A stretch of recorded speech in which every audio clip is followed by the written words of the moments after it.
wakil wali kota dan juga yang ditugaskan di legislatif. Artinya dan lagi pula hal itu tidak pernah diucapkan oleh Ketua Umum PDI Perjuangan dalam forum-forum yang di luar forum internal. Itu selalu disebutkan dalam forum internal partai. Jadi sebetulnya nggak ada masalah. Jadi hanya publik saja atau kelompok orang-orang tertentu saja yang membesar-besarkan dan mempolitisir istilah internal partai kami. Jadi saya pikir kita tutuplah istilah yang membesar-besarkan dan memberikan konotasi yang negatif terhadap pemahaman atas tugas partai. Kami bertiga yang duduk di sini semua merasa bangga.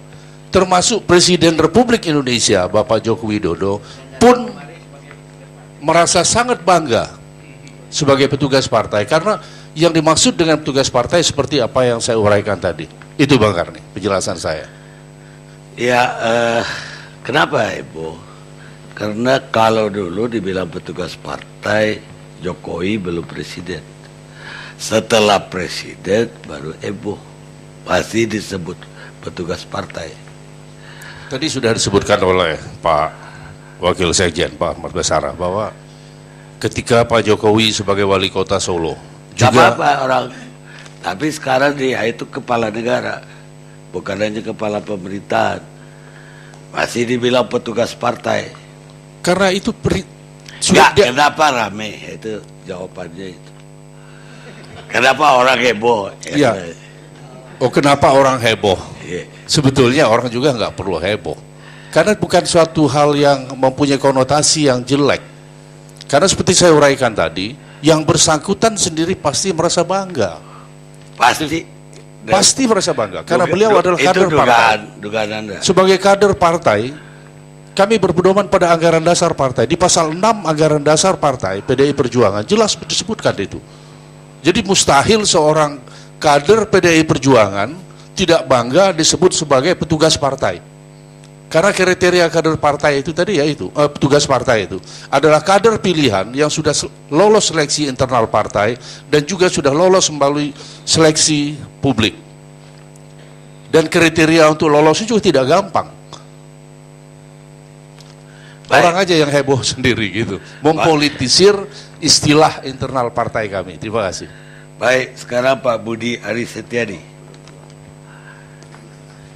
Seknas kan namanya aja Seknas terakhir. Pertanyaannya gimana? Silakan. Ya, menanggapi apa yang berkembang dalam diskusi kita. Lah, ini memang ada semacam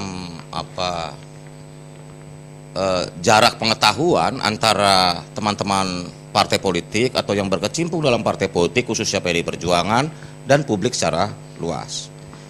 Menurut kami, dalam kacamata kami, istilah-istilah itu di kalangan internal PDI Perjuangan pasti tidak ada masalah. Karena istilah-istilah kader partai, petugas partai, itu istilah-istilah khas partai politik. Dan saya pikir bukan hanya di PDI Perjuangan, tapi semua partai akan memperlakukan semua kader-kadernya yang bertugas di legislatif maupun kepala daerah, eksekutif, pasti sebagai petugas partai masing-masing. Persoalannya adalah bahwa ini ada semacam gap di masyarakat yang bukan anggota PDI Perjuangan. Nah, itu yang harus kita jelaskan. Presiden Jokowi ini menang 54%, suara PDI Perjuangan 18%.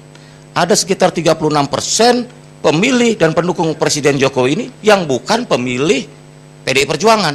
Nah, ini kan yang harus dijelaskan ke publik bahwa istilah itu adalah istilah PDI Perjuangan. Tetapi manakala itu dipakai sebagai dilempar atau diterjemahkan dalam publik yang lebih luas, ya tentu perlu waktu untuk menjelaskan ke masyarakat luas bahwa ini menyangkut kebanggaan mereka. Karena saya juga mengatakan bahwa kita ini sedang menata sistem presidensial kita, memperkuat sistem presidensial kita. Berbahaya bila presiden sebagai kepala negara, sebagai kepala pemerintahan dan kepala negara didegradasi perannya menjadi sekedar alat satu kelompok atau satu golongan. Karena janji presiden itu adalah janji kepada bangsa dan negara. Dan Pak Jokowi sudah mengatakan bahwa saatnya persatuan Indonesia. setelah beliau menjadi presiden. Jadi beliau sudah lagi tidak bisa didikotomikan sebagai miliknya PDI Perjuangan, bahkan miliknya relawan pun udah enggak. Kita juga sebagai relawan sudah mengikhlaskan Pak Jokowi sebagai milik bangsa dan rakyat seluruhnya. Itulah hebatnya relawan dengan keikhlasan tertentu. Kita nggak peduli. Sekarang di kalangan relawan ada istilah relawan Jokowi presiden apa relawan presiden Jokowi. Maksudnya artinya relawan setelah Jokowi jadi presiden. Buat kami Pak Jokowi adalah milik rakyat dan bangsa. Kita bangga terhadap Presiden Jokowi karena punya kenegarawan dan keikhlasan untuk membangun bangsa ini. Kekuatan Pak Jokowi adalah kekuatan nothing tulus, pengabdian tanpa batas. Karena itulah menurut kami, seperti yang tadi disampaikan oleh Pak Bang Effendi Ghazali, musuh utama Presiden atau pemerintahan Jokowi ini ada 3 hal yang luar biasa. Yang pertama adalah aspirasi partai politik yang bertentangan dengan aspirasi rakyat. Artinya belum tentu aspirasi partai politik ini tidak bertentangan, tapi pasti ada yang bertentangan, dan ini hal yang krusial yang harus kita hadapi. Yang kedua adalah sabotase birokrasi di pusat dan di daerah. Kita ketahui bersama pasca reformasi, anasir-anasir birokrasi ini belum seluruhnya melakukan reformasi internal. Dan yang terakhir adalah pengusaha hitam. Inilah musuh kita bersama. Karena itulah mungkin yang dimaksud oleh Bu Mega sebagai penumpang gelap adalah anasir-anasir itu. Karena buat kami penumpang gelap itu bukan hanya orang, sosoknya atau apapun, tetapi agendanya, gagasannya yang bertentangan dengan program-program dan cita-cita politik Presiden Jokowi, dan bagaimana rakyat memandatkan Pak Jokowi untuk memimpin bangsa ini melakukan perubahan besar. Begitu Pak Karno. Baik, sekarang Muhammad Yamin. Selamat malam. Jadi kalau saya melihat dalam perdebatan ini sebenarnya ada 3 hal pokok Pak Karni yang harus kita pisah-pisahkan. Yang pertama Kongres dan isi pidatonya. Yang kedua protokoler terhadap kepresidenan. Yang ketiga hubungan Bu Mega dengan dengan Pak Jokowi. Nah, kalau kita bedah yang pertama, Kongres dan pidato Bu Mega, maka haruslah kita tempatkan sebagai fungsi dari Kongres itu salah satunya adalah kritik otokritik. Jadi nampak sekali dalam isi pidatonya yang bisa dikonfirmasi dari penelitian saudara Effendi Ghazali bahwa ada kritik otokritik. Ya. Nah, kenapa kritik otokritik ini dibuat dan kenapa ini dilakukan? Ada pesan yang sangat tajam dari Bu Mega bahwa isi kampanye itulah hubungan suci antar janji kampanye itu adalah hubungan suci.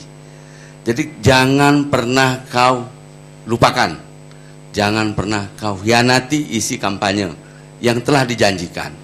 Nah, karena itu dalam proses pemilihan presiden, PDI Perjuangan mulai merumuskan apa yang harus dilakukan terhadap pemerintahan ke depan. Itu yang dirumuskan landasannya Trisakti, programnya Nawacita, ada revolusi mental di dalamnya. Nah, ini yang dievaluasi dan dikritik atau kritik oleh Bu Mega. Kalau soal penyebutan petugas partai, saya kira kita sudah dapat konfirmasi dari saudara saya Effendi Ghazali bahwa tidak untuk Jokowi, untuk kabinet. Ya. Nah, yang kedua, ini masalah kenapa orang mengasosiasikan ya petugas partai itu kepada Pak Jokowi karena protokoler. Nah, ini saya juga mengkritik kepada teman-teman saya yang jadi panitia. Kenapa Jokowi dihadirkan hanya sebagai kader? Itu yang membuat publik menjadi bertanya-tanya, dan itu juga menjadi kritik atau kritik kita di PDI Perjuangan. Jangan pernah lagi memperlakukan presiden kita perlakukan diundang tidak dengan protokoler. Kenapa sebutan presiden? Karena undang-undang protokoler mengatakan presiden itu ya 24 jam, 30 hari seminggu, 7 hari seminggu, 30 hari sebulan, ya pokoknya nggak melekat-melekat. Dan kita juga pernah punya pengalaman, kritik saya kepada teman-teman PDI Perjuangan juga, kalau saya boleh mengkritik Pak Tri, halo Pak Baskara. ketika kita pada periode lalu ingin mendudukkan kehormatan kepada Bu Mega, kita mengajukan undang-undang protokoler. Yang kita ingin ada sebutan kepada Bu Mega khusus, kepada mantan presiden yang di dalamnya ada Bu Mega. Kita sebut Presiden Republik Indonesia kelima. Walaupun dalam Pak Karni, walaupun dalam acara internal partai, kepada yang terhormat Ibu Megawati, Ketua Umum PDI Perjuangan, Presiden Republik Indonesia kelima, hadirin dipersilakan berdiri. Selalu begitu, Pak. Kenapa kita tidak memperlakukannya kepada kader kita yang jadi presiden itu demikian? Ya, ini kritik supaya kita sebagai partai juga terbuka terhadap kritik. Nah, ini panitia saya lihat, dan saya menyaksikan ada beberapa hal yang janggal. Misalnya soal mobil presiden harus berhenti di mana, harus diatur oleh panitia. Itu tidak berhak panitia mengatur. Karena di dalam sistem protokol presiden ada danplek. Tempat yang dikunjungi presiden itu diduduki oleh presiden dengan seluruh aparatusnya. Ada danplek istilahnya, ada komandan kompleknya yang didatangkan dari istana. Dan itu saya kira semua kita paham. Karena PDI itu pernah Bu Mega jadi presiden. Nggak tahu saya kenapa ada beberapa orang yang mencoba menghalangi itu. Memang ada apa karena harus jujur ya. Nah, yang ketiga soal hubungan Bu Mega dengan Pak Jokowi. Karena pidatonya yang berapi-api, lantas orang bertanya-tanya, ini hubungannya lagi marah apa kagak? Nah, saya waktu itu melihat sendiri, makan siang Pak Tri ingat?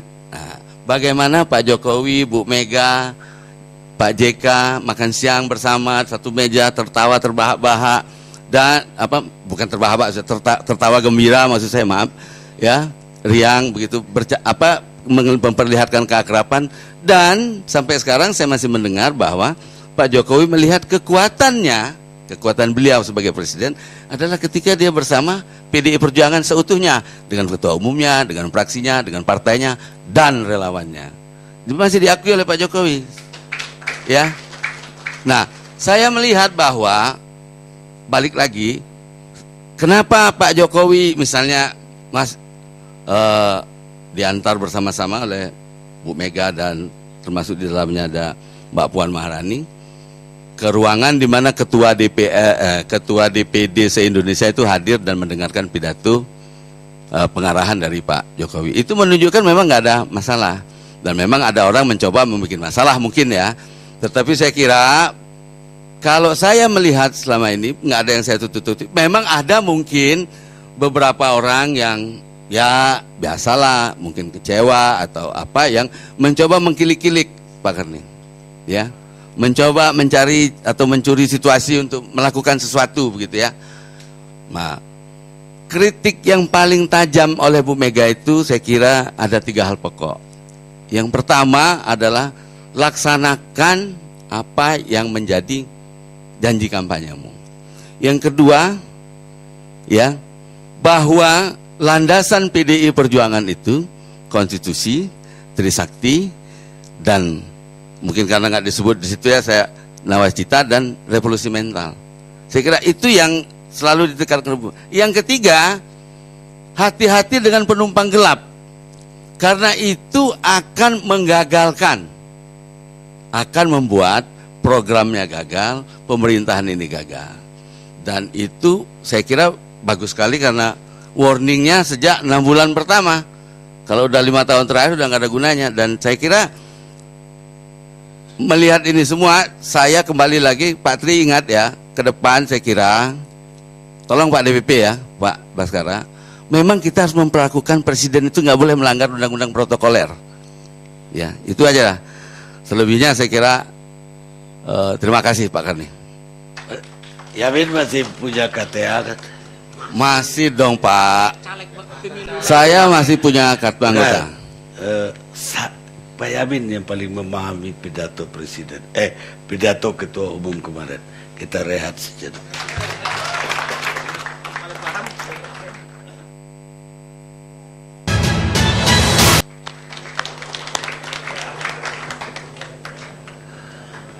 Pemirsa, kita masih bersama Indonesia Lawyers Club. Sekarang saya mau ke Ibu Ratna Sarumpait. Bagaimana Ibu melihat kejadian ini? Selamat malam semuanya. Saya lagi berusaha untuk nggak marah nih, karena nggak mau juga saya jadi tukang marah doang. Tapi saya khawatir sekali lihat kita ya di sini. Yang aku tangkap dari tadi percakapan ini kok seperti orientasi itu ya harus dilihat dari sudut pandang PDIP, sudut pandang Ibu Mega, apa yang diucapkan Ibu Mega kita harus ngikut semua. Kita nggak tahu ini berapa sih rakyatnya PDIP. Ya kita kan nggak tahu, rakyat Indonesia itu ada 250 juta. Dan nggak ada yang berhak mengatur bagaimana si 250 juta ini bisa melihat sesuatu. Mereka punya intuisi sendiri, punya kepala sendiri, punya penilaian sendiri. Ini menyedihkan sekali ya, karena mungkin buat saya pribadi ini sensitif karena bulan ini kebetulan bulan April, bulannya perempuan. Korban dari seluruh kejadian ini kita di sini repot membicarakan bagaimana Ibu Megawati membuka suaranya, kata-katanya, dan di lain pihak kita membela Jokowi yang seolah-olah sedang dilecehkan, ya kan? Yang sebenarnya yang terjadi adalah ada dampak kan? Rakyat itu terus menunggu bahwa keadaan kita ini nggak kunjung membaik. Itu kan persoalan bangsa ini. Lalu di sini kita seperti penting betul membahas. Oh nggak usah dipikirin begitu, itu jangan dilihat seperti itu. Ibu Megawati itu ya sebenarnya ketika diucapannya tadi saya nonton secara khusus karena saya nggak lihat, tapi karena saya diminta untuk acara ini supaya saya tahu bagaimana saya menjawab pertanyaan Pak Karni, saya sengaja nonton. Dan terus terang memang itu kemarahan dan nggak ada yang boleh larang saya mengatakan bahwa itu kemarahan dengan tendensi menekan. Mulai intonasi suara, pilihan kata-kata itu menekan. Kenapa saya harus bela Jokowi? Saya nggak pilih dia juga, kerjanya juga nggak benar. Menurut saya dia juga nggak capable. Karena dia presiden Republik ini. Itu harus kita ingat. Kapan kita bisa menghormati orang kalau nggak begitu? Ini alam kita ini masih tadi ada kata-kata pendukung lah, kayak kita ini masih pemilu. Hei, udah 6 bulan jalan tidak ada hasil. Hasil yang kita lihat adalah terus-menerus keluhan, utang kita naik menjadi 30 sekian triliun, harga terus naik, manajemen berantakan. Apa sih hasil kita? Lalu datang Ibu Megawati mengatakan itulah aturan demokrasi. Itu berapa kali diucapkan? Saya nggak tahu kenapa di catatan lo itu nggak ada. Itu adalah aturan demokrasi. Ibu Megawati bicara demokrasi. Ibu Megawati bicara demokrasi sementara dia memimpin PDIP selama 20 tahun. Itu demokrasi. Itu orang yang tidak mengerti menghargai demokrasi. Orang yang mengerti menghargai demokrasi tidak akan duduk di kekuasaan selama 20 tahun. Itu dulu juga kita lihat. Jadi saya nggak tahu ya, mungkin aku tadi pertanyaan, ada puisinya Pak Taufik tadi yang harus terus teringat, akan adakah jalan keluar. Ini juga tadi sebenarnya dengan bahasa yang lain diucapkan oleh Pak Karni ya. Ini sebenarnya kita mau kemana? Kita sedang membicarakan hal-hal yang rusak. Kita tidak sedang membicarakan sesuatu yang baik.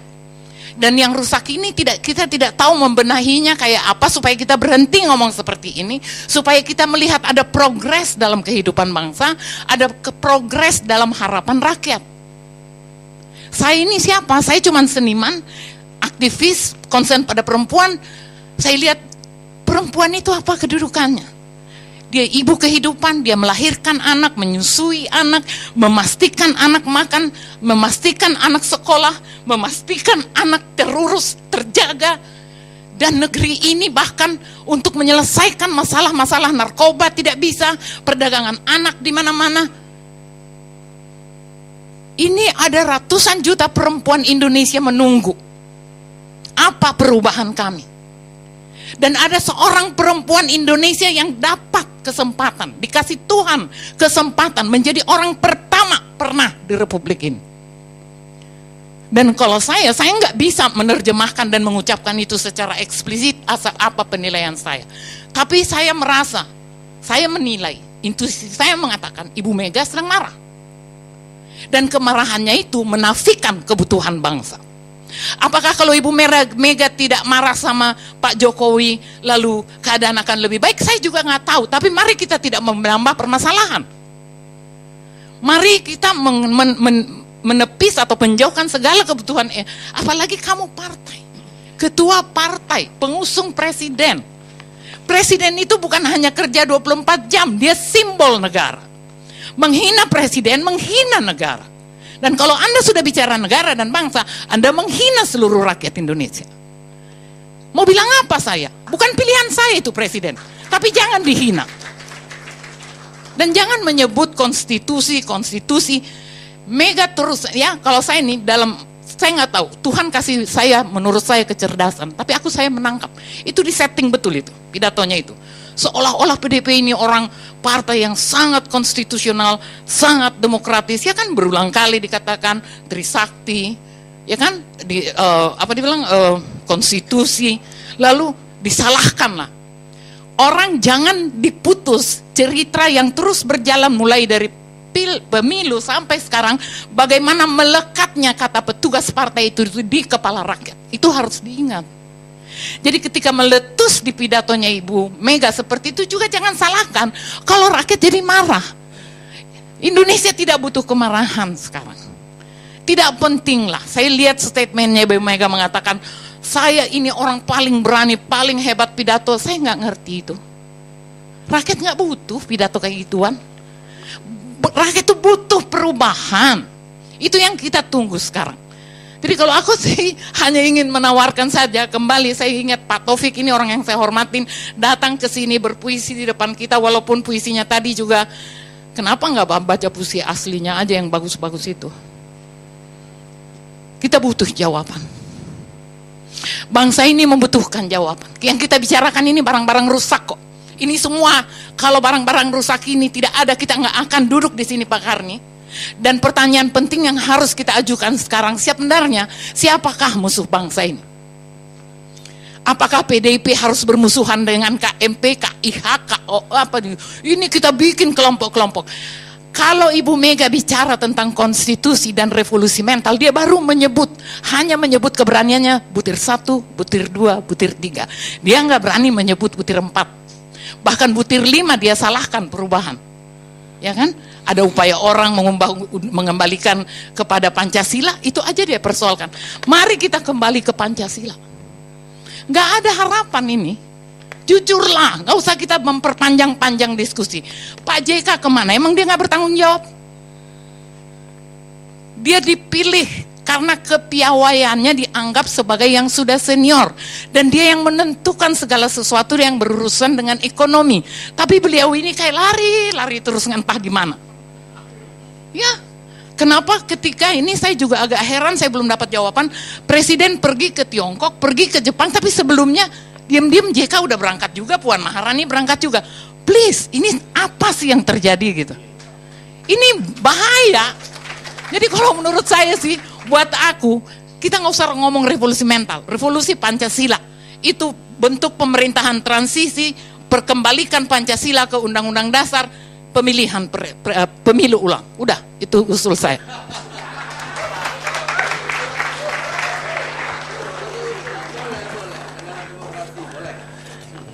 Ini yang bisa menjawab, saya kira terpaksa Ketua PDIP Trimedia Panjaitan. Terima kasih Bang Karni. Pertama, saya ingin sampaikan kepada Kak Ratna Sarumpait bahwa Ibu Mega itu bukan minta dirinya dipilih, tapi 508 pimpinan Dewan Pimpinan Cabang dan terakhir Pak Jokowi sendiri di Semarang yang meminta supaya Rakernas 2013 kemarin, 2014 Ibu Megawati menjadi ketua umum. Maaf ya, ini Bersedia. supaya nggak panjang ya. Karena sebentar. enggak. Saya nggak bertanya apakah dia dipilih atau tidak. Bukan, ya. bukan. Karena orang, kalau saya Bukan, orang yang mengerti bukan. demokrasi, dipilih pun akan menolak kok. Bukan. Boleh dong orang menjelaskan. Bukan. Ini kami bicara soal apa yang menjadi fakta. Jangan seakan-akan bahwa Ibu Megawati ini keinginan dia untuk menjadi Trimedia, ketua itu umum. poin saya. Ya, tapi Itu keinginan siapapun, kalau dia Ya. mengerti demokrasi tidak. Sekarang harus ada generasi baru. loh, esensi demokrasi Enggak, itu esensi juga demokrasi. menghormati kehendak dari semua kader-kader yang menginginkan. Tapi kan dia ketua, dia bisa bilang, anak-anakku, kalian sudah aku didik dengan baik sekian puluh tahun, sekarang kalian memimpinlah. Karena itu sudah disampaikan oleh Bu Mega. Tapi tetap semua minta. Bahkan terakhir yang meminta itu langsung Pak Jokowi naik ke atas podium, dia yang meminta. Dia yang meminta supaya Ibu Megawati bersedia untuk menjadi ketua umum kembali periode 2015-2020. Karena dalam beberapa saat, beberapa waktu, beberapa kesempatan Bu Mega seringkali menyampaikan umur saya ini sudah 68 tahun. Saya juga sudah capek. Tapi terus terang saja, itulah faktanya. Bahkan orang yang paling banyak kita bicarakan, orang yang kita anggap omongan Bu Mega itu pada saat pembukaan kongres itu untuk Pak Jokowi sendiri yang menyampaikan itu. Makanya langsung pada saat itu 34 ketua Dewan Pimpinan Daerah seluruh provinsi rapat. Kemudian selesai rapat mereka meminta itu. Itu yang pertama. Yang kedua, Pak Karni, bahwa kalau kita ikuti dari mulai awal pidato Bu Mega itu sampai dengan akhir, yang kurang lebih tadi lupa tadi Pak Effendi Ghazali ini menyampaikan kira-kira berapa menit, itu kira-kira 53 menit pidatonya. Sebenarnya TV-nya harusnya 1 jam, jadi kurang 7 menit. Itu mungkin lupa Pak Effendi Ghazali itu mencatat berapa menit pidato dari Bu Mega itu. Saya boleh nggak meminta betul kamu jawab saya? Kita kan sama-sama memperjuangkan semua kebodohan ini, ya kan? Bukan. Enggak, aku pengen banyak banget dijawab. Hah? Aku butuh kita melakukan revolusi Pancasila. Bagaimana pendapat Anda? Ya, ini dulu kita bicara sesuai dengan topik Ya, saya yang kira disampaikan ini dulu. oleh Pak Karni ini. Betul. Kita diundang karena di sini kan topiknya itu. Ya, ini. Nah, ini yang kita sampaikan itu, dan itu omongan itu untuk 1256 utusan yang hadir. Itu omongan Bu Mega itu tidak ada satu kata pun, dan itu tadi sudah dikonfirmasi oleh ahli komunikasi kita, Pak Effendi Ghazali ini, ke Pak Jokowi. Kita juga bingung kok seakan-akan apa yang disampaikan oleh Bu Mega itu kepada Pak Jokowi. Kenapa? Apa yang disampaikan oleh Pak Ahmad Basara dan Pak Yamin tadi, setelah pidato itu makan siang, kemudian ada pertemuan dengan Ketua DPD, dan setelah itu yang perlu juga kami sampaikan pada kesempatan malam hari ini, Pak Karni? karena ada juga pikiran bahwa Saya kira biar selesaikan dulu. seakan-akan PDI Perjuangan ini tidak mendukung pemerintahan dari Pak Jokowi, Pak JK ini. Besoknya Kongres ini setelah menetapkan Ibu Megawati menjadi ketua umum, kemudian menyusun kepengurusannya, kami lanjutkan rapat-rapat komisi.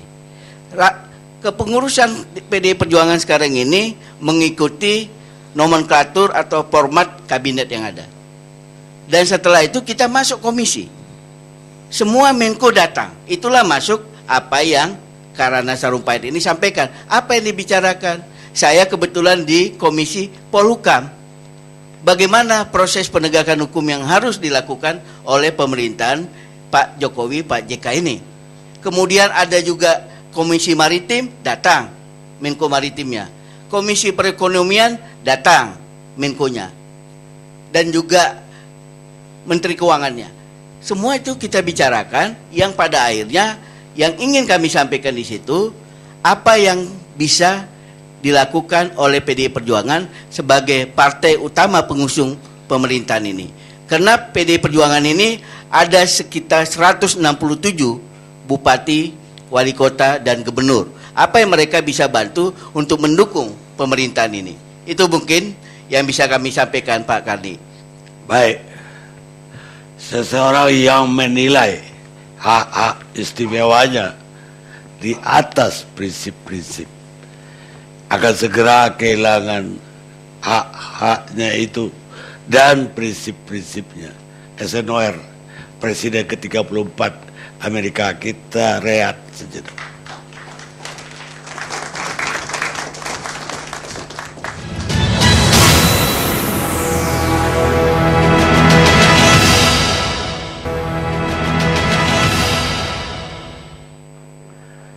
Pemirsa, sekarang sampai giliran Babe Ridwan Saidi. Saya memahami Ibu Megawati.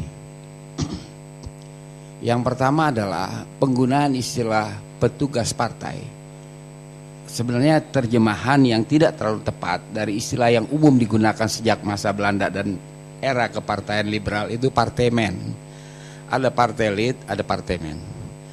Jadi ketika Perdana Menteri Sukiman menandatangani Mutual Security Act dengan Amerika, itu waktu Partai Masyumi menolak dan menarik dia sebagai Perdana Menteri dan bubarlah kabinet Sukiman. Kultur yang seperti ini bertahan sampai sekarang dan tidak menjadi dispute karena Pak Soeharto itu ketua umum Dewan Pembina, tapi sebelumnya Pak Soeharto itu berkonsultasi dengan Commander's Call. Masa itu Pak Soeharto yang datang ke Commander's Call. Baru kemudian menjadi Rapim Abri. Rapim Abri dibuka oleh Presiden Soeharto di istana. Presiden Habibie dijatuhkan oleh Golkar pada waktu itu. Kemudian Gus Dur adalah pimpinan PKB. Ibu Mega pimpinan, Pak SBY pimpinan. Jadi power holder itu adalah pada partai. Presiden atau Perdana Menteri masa lalu adalah power executor atau actuator. Nah, cuman mungkin penuturannya karena Bu Mega marah, lalu penuturannya agak menghilangkan kesabaran kita untuk memahami itu. Memahami apa yang beliau jelaskan. Di Amerika juga presiden dari partai Republik itu dia mendatangi power holder adalah Tea Party, kelompok itu. Jadi di Australia juga begitu. Itu soal yang biasa-biasa saja karena memang kita menganut sistem kepartaian. Kalau menganut sistem kepartaian harus ada kedaulatan partai. Nah, kita tidak bisa adu ini dengan tata negara karena ini adalah merupakan wilayah sosiologi hukum. Jadi nggak bisa kita adu begitu dengan apa itu bekrep tata negara, nggak bisa kita adu. Nah, persoalannya kenapa di dalam forum ini saya punya kesan euphemistic dari para table in the table itu seolah-olah nggak ada apa-apa sebenarnya di dalam Kongres. Saya pribadi berpendapat itu ada apa-apa karena Ibu Mega adalah seorang politikus. Dia menjadi anggota DPR sejak periode Pak Soeharto dan beliau tidak bicara barang satu patah sebagai anggota DPR zaman PDIP Suryadi dan zaman PDI Suryadi.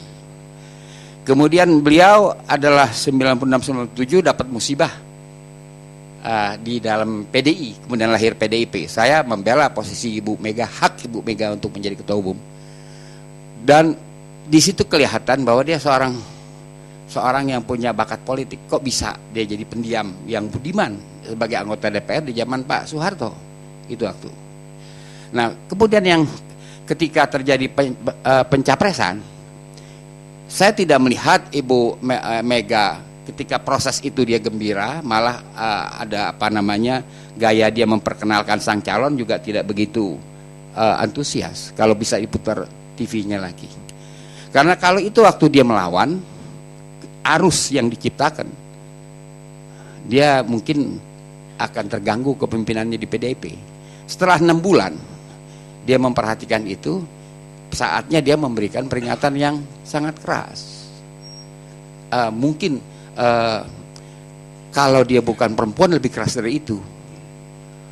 Beliau adalah seorang perempuan, dia dari kecil bermain piano, dan kalau putra putri Bung Karno sudah dalam posisi ini, nggak ada orang yang bisa tekuk, nggak bisa dielus lagi. Saya akrab dengan anak-anak Pak Karno, terutama dengan Rahmawati dan Sukma. Dengan Mega nggak terlalu lah. Saya mengerti, tidak keakraban itu, bahkan kita pernah menjadi korban bombardemen Amerika Serikat di Irak, di Hilton. Para aktivis ini belum ngalamin bom kali ya. Saya dan Mega udah ngalamin bom. Jadi itu waktu saya mengerti, anak-anak Bung Karno ini kalau sudah punya pendirian itu nggak bisa ditekuk. Dan memang dia pandai karena dia seorang yang bermain piano. Ibu Mega, anak putri-putri Bung Karno, dia belajar seni dari kecil. Dia anak Menteng, jangan salah. Ada peradaban sendiri di dalam lingkungan Jakarta. Iya, dia juga anak Menteng, ya kan? Dia ada peradaban sendiri. Jadi dia bukan dong-dong opo salah, duku pitik-pitik, nggak pas. Dari situ aja udah lain ya. Gendong opo pundak, aku apusi wong cilik, itu enggak. Dia bukan itu. Dia Bach, Beethoven, Schubert, itu Mega. Jadi karena itu saya mengapresiasi ini. Saya mengapresiasi dia.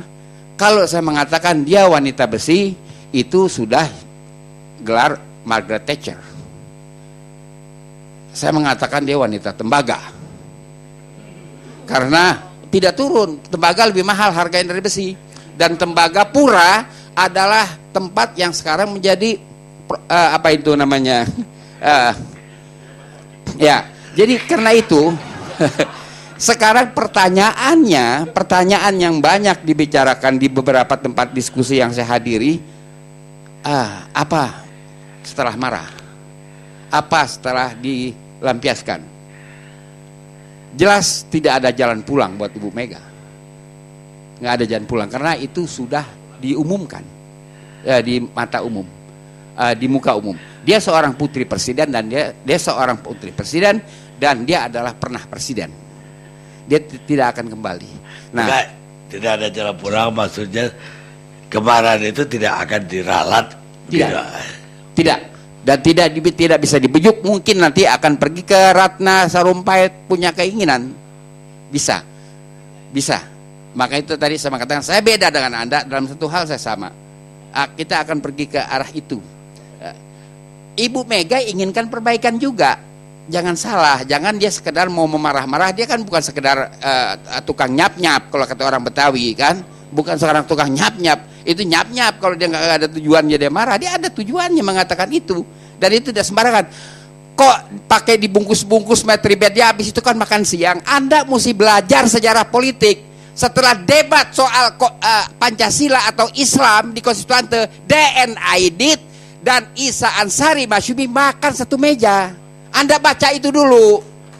Jangan tertipu kok orang makan siang. Oh, ini nggak ada apa-apa habis itu makan siang. Bisa makan siang, bisa dia ngerujak, nggak ada soal. Itulah tanda bahwa Mega seorang politikus. Anda punya ketua umum partai seorang politikus sejati. Di situ saya appreciate ya sebagai politikusnya. Jadi karena itu menurut hemat saya tidak bisa sembarangan diartikan pidato Mega di Kongres itu. Saya kira itu Pak Karni ya. Luar biasa pengamatan Babe Ridwan untuk BEM Ibu Megawati. Ya tapi tadi jelas berbeda antara Pak Ridwan dengan Ibu Ratna. Ya, dia anak Menteng. Pak Ridwan saya kira mana ya, dondong opo salah pasar Minggu ke sana itu.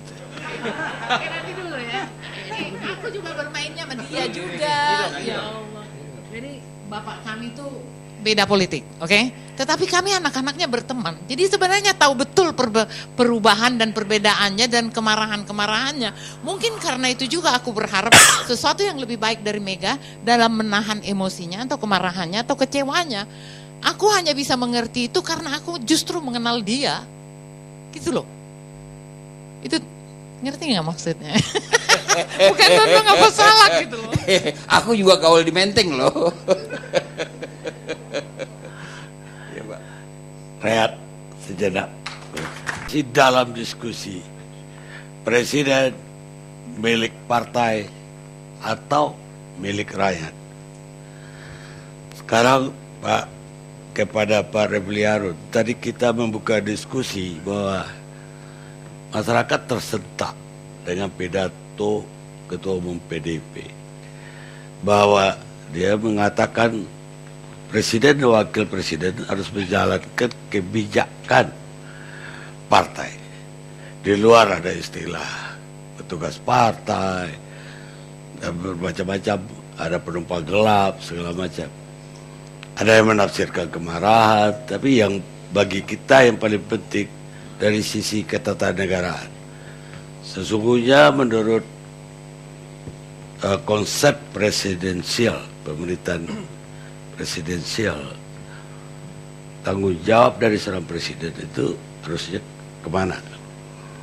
Ya, apakah masih terikat dengan partai yang mendukung, ya, ataukah tidak? Silakan. Ya, terima kasih Bang Karni. Saya ingin melihat hal ini dari 4 hal ya, 4 aspek. Pertama mengenai sistem pemerintahan, yang kedua sistem pemilihannya, yang ketiga hubungan hukumnya, yang keempat peran partai politiknya. Jadi ada 4 aspek. Kita tahu dari aspek pertama sistem pemerintahan, kita tahu bahwa sistem pemerintahan kita adalah sistem pemerintahan presidensil. Saya kira semua orang sudah tahu. Dan sebenarnya reformasi 1999 2002 itu melakukan verifikasi ya, sedikit verifikasi terhadap sistem pemerintahan presidensil, karena salah satu aspek dalam sistem pemerintahan presidensil adalah cara memilihnya, yaitu biasanya pemilihan secara langsung, direct election. Makanya ketika kita dipilih oleh MPR presiden disebut dengan kuasi presidensil. Nah, ini yang kemudian yang harus kita garis bawahi. Dalam sistem pemerintahan presidensil itu presiden adalah primus inter pares. Presiden panglima tertinggi atas angkatan darat, laut dan udara. Dia juga berada di pucuk atau di atas Polri, dan dia sebagai penguasa tertinggi pemerintahan negara. Kalau di Amerika Serikat bahkan yang memegang kode nuklir itu adalah presiden, sebagai orang yang paling dianggap terkuat. Jadi kalau dia kemudian kode nuklir itu dia mainkan sebagai panglima perang tertinggi, dia bisa melakukan itu. Jadi itu yang kemudian harus kita garis bawahi. Karena itu sebagai primus inter pares, presiden tidak dibawa oleh siapa-siapa dalam sistem pemerintahan presidensil. Tentu tidak dibawa partai politik juga. Itu yang kita harus garis bawahi. Yang kedua adalah sistem pemilu. Kalau dulu sistem pemilu kan kita adalah dipilih oleh Majelis Permusyawaratan Rakyat. Sekarang pemilihan langsung. Kita mengenal two round system. Sistem pemilu 2 putaran. Dengan sistem pemilu yang langsung ini, sesungguhnya mandat itu diberikan langsung oleh rakyat kepada orang.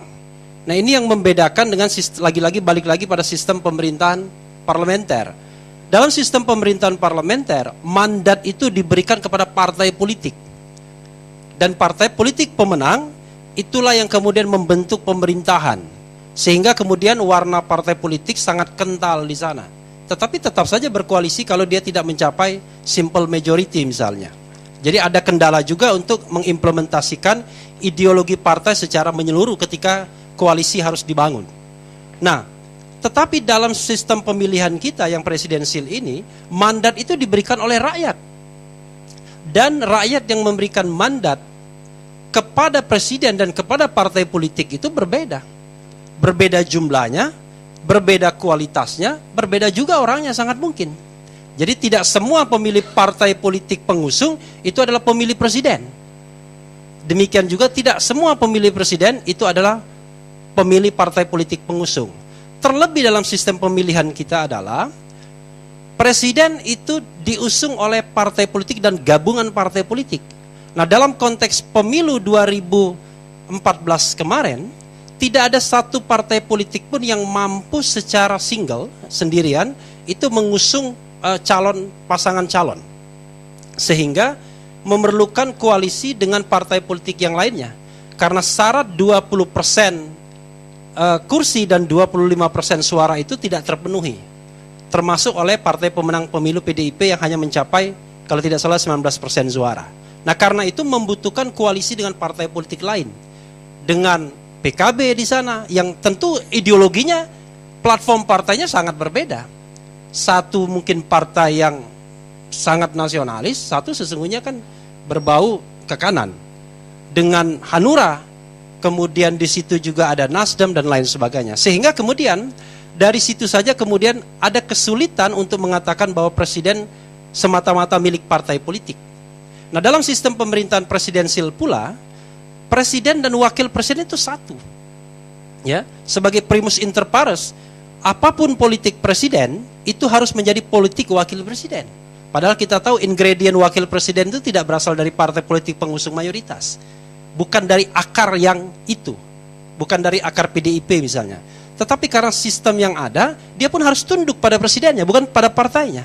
Sehingga kalau misalnya presiden dan wakil presiden itu berbeda pendapat dalam banyak hal, maka tirulah Hatta. Hatta mengundurkan diri ketika dia berbeda pendapat dengan Bung Karno pada tahun 1956.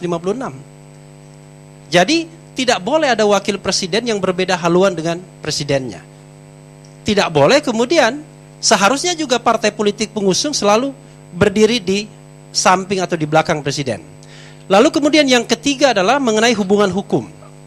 Begini Bang Karni, kalau kita bicara hubungan hukum, memang yang menominasikan seorang presiden dan wakil presiden adalah partai politik atau gabungan partai politik. Dan ketika nominasi terjadi, hubungan hukumnya adalah antara pasangan calon dan kemudian dengan partai politik pengusung itu. Memang hubungan hukumnya demikian. Tetapi hubungan hukum ini segera berubah ketika masuk pada arena pemilihan. Yang menyebabkan seorang presiden terpilih itu bukan lagi partai politiknya, tetapi pemilihnya sebagai pemilik kedaulatan tertinggi, yaitu rakyat. Sehingga ketika kemudian seseorang sudah elected by the people, maka hubungan hukumnya lagi bukan dengan partai politiknya. Hubungan hukumnya dengan orang yang memberikan mandat secara langsung, yaitu oleh rakyat. Saya pernah ke kantor CDU misalnya tahun 2010 dan nanya, CDU itu adalah Christian Democrat Union, itu adalah koalisi terbesar di Jerman. Saya waktu itu tanya, di sini ada recall atau tidak? Padahal kita tahu Jerman itu sistem pemilunya proporsional, tepatnya mixed member proportional MMP. Dia bilang nggak ada recall. Saya bilang kenapa nggak ada recall? Bagaimana kalau nanti anggota DPR dari partai politik Anda Mbak Lelo? Ya kalau Mbak Lelo tidak akan dicalonkan lagi dalam pemilu berikutnya, itu saja katanya. Wah, kalau di Indonesia senang sekali orang cuma dibegitukan, pindah partai gampang sekali. Tapi dia mengatakan bahwa ketika dia terpilih sebagai anggota DPR, dia bukan lagi wakil dari partai politik. Dia sudah wakil dari rakyat Jerman. Itulah sebabnya konsep mereka tidak mengenal recall itu. Nah, kalau anggota DPR saja begitu, by konsep, ya, apalagi seorang presiden yang primus inter pares. Jadi saya kira sangat mendegradasikan ketika kemudian dia tetap diklaim sebagai milik partai politik. Maka sesungguhnya seharusnya ketika seorang menjadi partai politik, yang paling gampang adalah loyalitasnya kepada partai politik segera berakhir, tapi loyalitas kepada negara segera dimulai. Dan loyalitas kepada negara itu adalah loyalitas juga kepada partai politik. 4, yang terakhir, Bang Karni, yang terakhir ya. Ya, yang terakhir, yang keempat adalah peran partai politik. Nah, di Indonesia ini yang tidak jalan adalah sebenarnya peran partai politik. Kita tahu bahwa ada agregasi, ya, ada kemudian kaderisasi, ada rekrutmen politik dan lain sebagainya. Kalau peran partai politik ini berhasil dengan baik dan ini belum menunjukkan keberhasilannya, maka sesungguhnya siapapun yang dicalonkan oleh partai politik, apalagi itu untuk jabatan tertinggi seorang presiden, maka orang tersebut adalah orang yang memang loyal dengan partai politiknya dan memiliki ideologi dari partai politik tersebut. Karena proses inisiasi, proses ideologisasi, proses inisiasi, ya, pola rekrutmen yang baik, leadership training sudah jalan dengan baik. Tetapi kalau kemudian ketika sudah sampai pada jabatan tertinggi masih dipertanyakan lagi loyalitasnya kepada partai politik, maka ada dua kemungkinan. Presidennya yang memang tidak loyal, atau para partai politiknya gagal melakukan pendidikan politik yang baik, terutama rekrutmen politik. Saya kira itu Bang Karni. Terima kasih. Pemirsa, bila memang negara kita dibangun untuk generasi penerus, maka diperlukan seluruh pemimpin terpilih di negeri ini untuk sadar bahwa tanggung jawab mereka bukan lagi kepada partai politik mereka, tapi kepada seluruh rakyat yang diwakilinya. Kata Ami Bera, politisi Demokrat, sekarang Pak Arbi Sadid dari Amerika Serikat.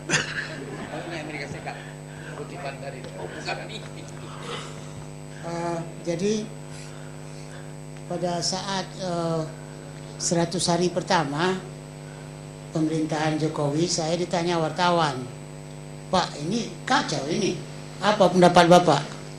Saya bilang, iya, ini kita nggak punya prospek, tetapi kasih aja dia kesempatan lagi 100 hari lagi. Nah sekarang dia 100 hari lagi kedua. Apa saya bilang?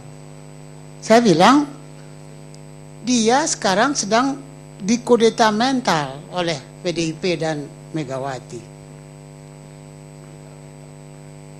Dipojokkan sedemikian rupa. Saya setuju tadi, bukti protokoler itu benar-benar sungguh-sungguh itu.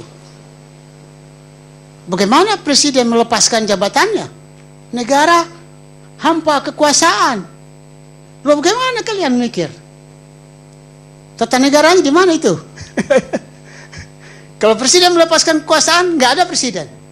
Lalu siapa yang memimpin negara?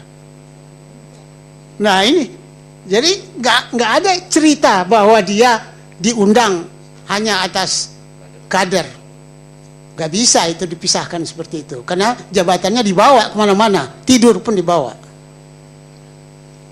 Nah jadi, lalu di samping itu, saya pikir ini orang PDI Perjuangan dan terutama Megawati nggak mengerti ini. Iya, dia sedang melaksanakan sistem parlementer. Petugas partai itu adalah sistem parlementer, nggak lain itu. Menteri, presiden, perdana menteri, menteri, petugas partai itu parlementer, bukan presidensial. Presidensial nggak ada petugas partai, karena petugas rakyat ada. Karena dia dipilih langsung oleh rakyat. Kalau petugas partai, dia dipilih oleh partai. Jadi Perdana Menteri, partai yang memilihnya. Ini rakyat yang memilihnya. Mana bisa dia mengatakan ini petugas partai. Nah itu makanya saya bilang, Anda nggak mengerti persoalan ini. Nah lalu, saya benar juga tadi Saudara Harun, ini persoalan presidensial yang juga tidak dimengerti. Kenapa tidak dimengerti?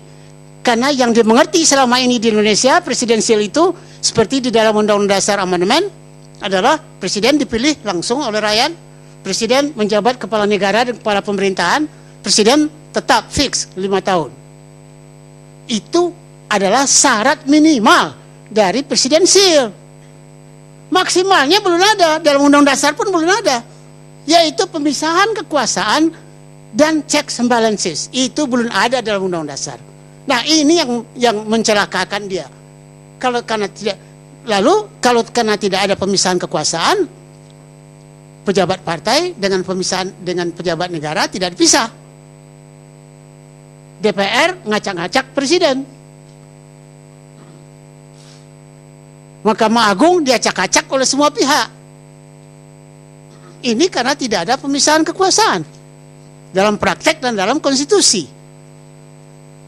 Juga tidak ada checks and balances karena memungkinkan acara itu menjadi kacau. Karena partai tidak menganggap lembaga negara itu dibawa oleh presiden. Jadi tidak mencoba mengimbangkan negara dan partai. Itu harus ada keimbangannya juga.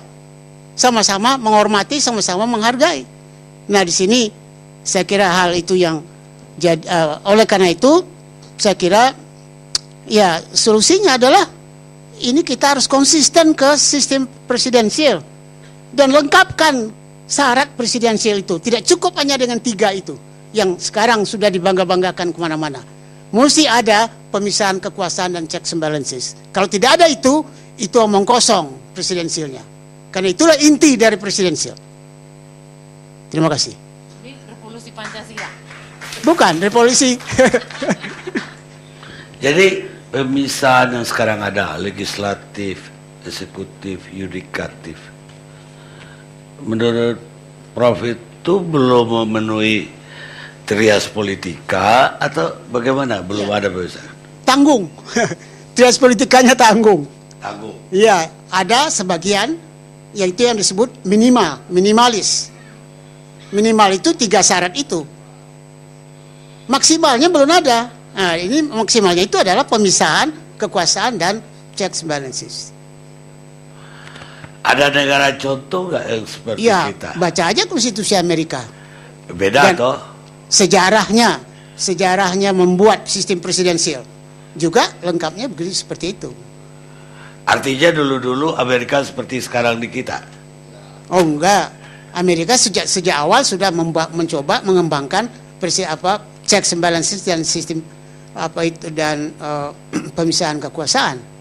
Jadi persyaratan dalam konstitusi Amerika tentang sistem presidensial terutama ditonjolkan adalah pemisahan kekuasaan dan checks and balances Antara legislatif dan eksekutif. iya. Baik, kita rehat dulu sejenak.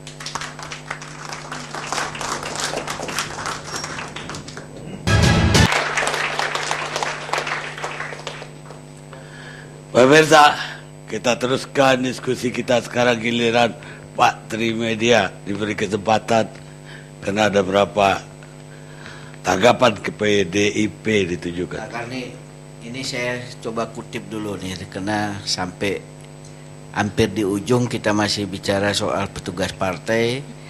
Hari ini ada tulisan di Kompas Yudi Latif. Jadi beliau menyatakan seperti ini. Saya baca aja nih. Pernyataan Megawati yang menyatakan bahwa presiden bagaimanapun masih menjadi petugas partai menuai kontroversi. Banyak pengamat yang memaknai seolah ini secara harfiah seolah-olah Megawati bosnya Jokowi. Hanyalah kurangnya, mata saya udah kurang awas nih. Akan tetapi jika diletakkan dalam konteks pernyataan Megawati yang berbeda bernada ideologis, istilah petugas partai yang ia maksudkan tidaklah serendah itu. Jadi saya kira itu yang disampaikan oleh Yudi Latif, tulisannya di Kompas halaman 15 hari ini. Kedua, sebenarnya tadi sudah disampaikan dengan cukup baik oleh Pak Ahmad Basara ini, istilah petugas partai itu untuk internal PDI Perjuangan. Karena seringkali kader-kader kami ini lupa bahwa dia menjadi eksekutif, menjadi legislatif, harus menjalankan apa yang menjadi ideologi partai. Kalau di kami, ideologi kami sudah jelas, Pancasila 1 Juni dan Trisaktinya Bung Karno. Jadi setiap kader partai yang duduk di legislatif dan eksekutif harus melaksanakan itu. Banyak masyarakat yang juga tidak mengetahui bagaimana misalnya kita sudah menjadikan seseorang menjadi kepala daerah. Begitu dia menjadi kepala daerah, dia lupa apa yang menjadi tugasnya. Seringkali dalam berbagai kesempatan Bu Mega menyampaikan, selain yang saya sampaikan tadi, yang harus diperhatikan oleh kader-kader PDI Perjuangan yang duduk terutama di eksekutif adalah pelayanan masyarakat, seperti bagaimana soal kesehatan, bagaimana soal pendidikan, kemudian bagaimana soal kesulitan pupuk yang ada di masyarakat. Itu yang seringkali diingatkan oleh Bu Mega, karena itu tidak heran sikap yang selalu mengingatkan kami bahwa kami petugas yang harus menjalankan itu. Kita mengetahui bahwa 3 tahun yang lalu majalah Tempo membuat survei kepala-kepala daerah yang dianggap mampu menjalankan aspirasi masyarakat, itu sekitar 8 adalah kader-kader PDI Perjuangan yang dilihat oleh majalah Tempo bisa melaksanakan. Jadi maksudnya itu ke situ, kader itu.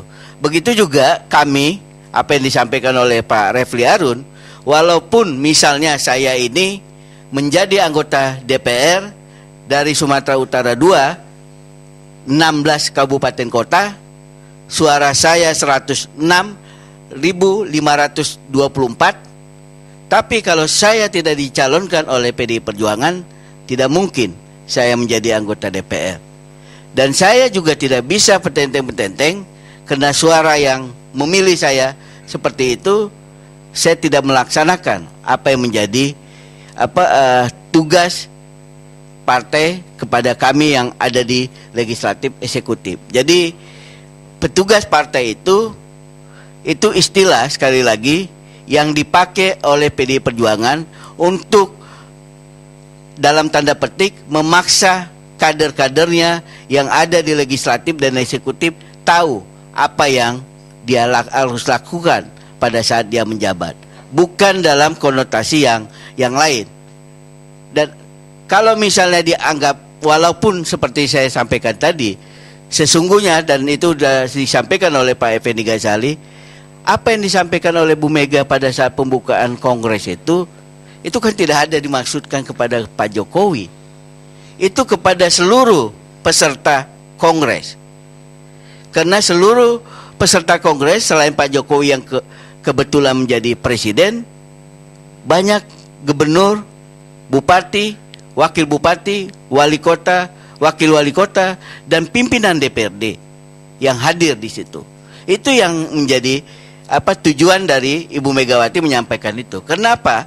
Dan satu hal lagi yang juga disampaikan, tadi juga mungkin Pak Effendi Ghazali lupa mencatatnya, sudah diamanatkan juga oleh Bu Mega bahwa PDI Perjuangan juga harus menang dalam pemilu 2019, Pileg, dan menang presiden.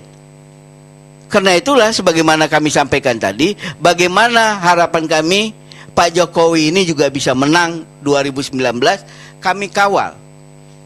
Komisi-komisi yang dibentuk, saya kira Pak Karni, Datuk Karni, saya mengikuti Pak Effendi, Datuk Karni lihat, partai politik yang setelah penetapan ketua umumnya, kita rapat membicarakan program pemerintah 1,5 hari.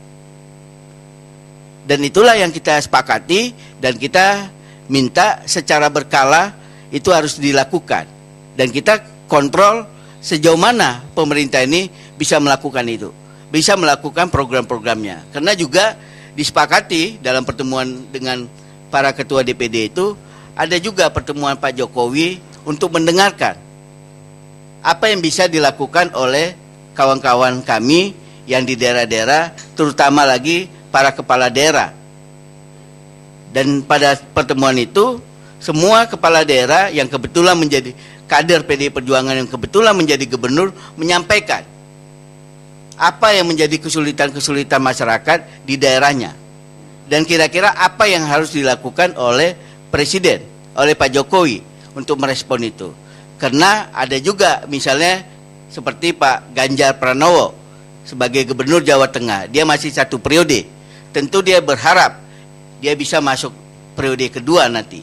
Nah, itu juga menyampaikan persoalan-persoalan apa yang ada di Jawa Tengah yang kiranya bisa mendapat perhatian pemerintah pusat, supaya bisa apa yang menjadi kampanye juga dari Pak Ganjar Pranowo ini di Jawa Tengah bisa dia laksanakan juga. Baik. Sehingga dia bisa terpilih. Jadi seperti itu yang kita lakukan. Dan satu lagi, Datuk Karni Ilyas, bahwa pada saat Ibu Megawati menjadi wakil presiden, dalam berbagai kesempatan beliau juga menyampaikan, saya ini petugas partai yang kebetulan ditugaskan menjadi wakil presiden dan presiden. Nah, sekarang saja rame istilah itu. Bukan waktu itu dia datang ke partai mengatakan saya milik rakyat ketika beliau jadi presiden. Ke dalam dia selalu menyampaikan itu. Saya ini petugas partai yang kebetulan ditugaskan menjadi presiden. Tentu kalau keluar beliau menyampaikan itu. Dia balik ke partai mengatakan saya sekarang milik rakyat. Nah, itu yang kita selalu. Jadi kata-kata petugas partai bagi kami di PDI Perjuangan itu untuk mengingatkan tugas kami. Tugas kami bukan kami bersenang-senang, misalnya kami bertiga ada di DPR RI, kami bersenang-senang mengikuti seperti apa keinginan kami, tidak. Tapi kami harus tahu ada amanat partai yang harus kami laksanakan. Karena sebagaimana disampaikan oleh Bung Karno, bahwa politik itu kan bagaimana merebut kekuasaan. Kemudian kekuasaan itu bagaimana digunakan sebesar-besarnya untuk kepentingan rakyat. Itulah yang selalu diindoktrinisasi kepada kami sebagai petugas-petugas partai. Baik. Begitu Pak. Baik Pak Ridwan. Sekarang Gabriel. Bang Karni, saya mau melihat dari judul ini dengan mendengarkan menyimak beberapa penjelasan tadi, sangatlah saya kira jelas.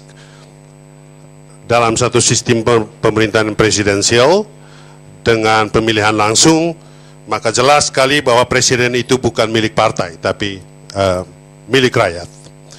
Kalau dia milik partai, ada suatu bahaya juga yang disebut sebagai imperium in imperio, kedaulatan di dalam kedaulatan, apalagi dalam posisi Presiden Jokowi yang bukan ketua partai.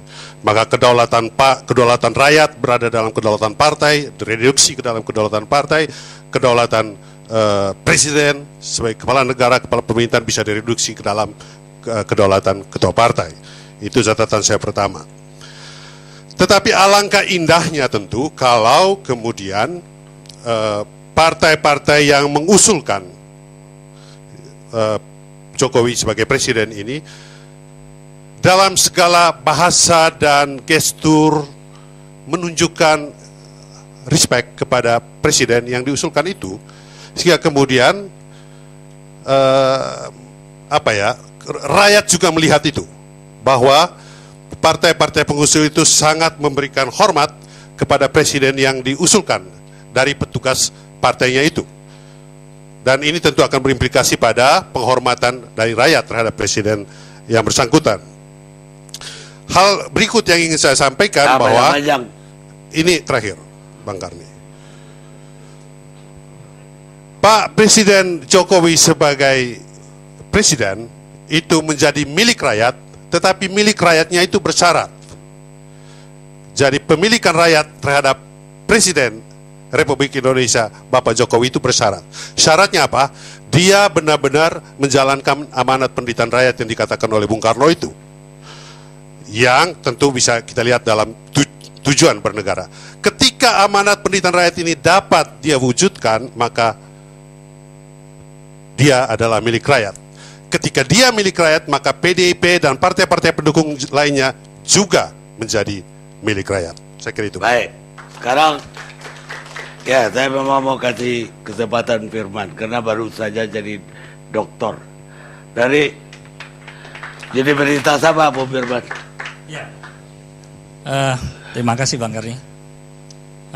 Saya tadi mengikuti apa yang Tunggu dulu, jurusannya apa saya bilang? Di mana, universitas apa? Krishna Dipayana. Saya mengambil topik rekonstruksi keadilan whistleblower and justice collaborator. Gitu. Apa hubungannya dengan tata negara? Nggak ada ya? Minimum pendekatan hukum publiknya sama. Kalau begitu apa beda antara teori John Locke dan teori Montesquieu? Nggak, dalam distribution of power dan separation of power. Ya, saya ingin menarik garis saja bahwa kita tidak menganut secara mutlak tentang separation power atau distribution of power. Perbedaan John Locke sama Montesquieu. Ya, oke, ini walaupun secara dasar saya ya udah, ada perbedaan. Ada mau tanggapin apa? Baik, Bang Garni. Jadi saya ingin mengatakan udah lulus, dalam perspektif ini saya jadi teringat pandangan Anthony Gramsci bahwa kekuasaan ternyata itu membutuhkan dominasi dan juga membutuhkan hegemoni. Dua hal ini menjadi penyanggah di dalam apa yang didiskusikan tadi. Sehingga dalam perspektif ini saya melihat kalimat petugas partai yang kemudian menjadi soal di dalam kehidupan konstitusional kita. Saya juga ingin bertanya, apakah ada legalitas prinsipnya di dalam konstitusi kita? Kapan seseorang berhenti menjadi loyalitas petugas partai dan kapan seseorang menjadi loyalis petugas rakyat? Secara konsepsional saya belum melihat itu. Bang Arbi tadi sedikit mensyaratkan sebuah pemikiran yang agak mendalam. Tapi saya ingin mengatakan bahwa ini mungkin saja political incident. Atau bisa saja sebuah political euphoria atau political game yang sedang dimainkan dalam situasi ketika hukum dan demokrasi ya berhadap-hadapan secara diametral. Saya khawatir kemacetan konstitusional akan terjadi ketika tadi kalimat petugas partai ini kemudian diturunkan menjadi sebuah loyalitas kepada kepentingan ideologis tertentu. Kita berharap ini tidak terjadi. Harapan saya sebenarnya bahwa hukum, konstitusi, dan demokrasi tidak boleh berhadap-hadapan dalam situasi yang dilematis seperti sekarang ini. Itu Bang Karni. Makasih. Pemirsa, kita sampai di ujung acara diskusi yang berjudul Presiden milik partai atau milik rakyat. Dan saya mau mengutip satu, seorang harus bisa menjadi individu, netral berada di tengah. Ketika seseorang menjadi bagian dari partai politik, maka ketika itu pula dia berhenti berpikir bebas. Ray Bradbury, penulis Amerika, kita tidak ingin presiden kita berhenti berpikir bebas. Kita ketemu LC yang akan datang.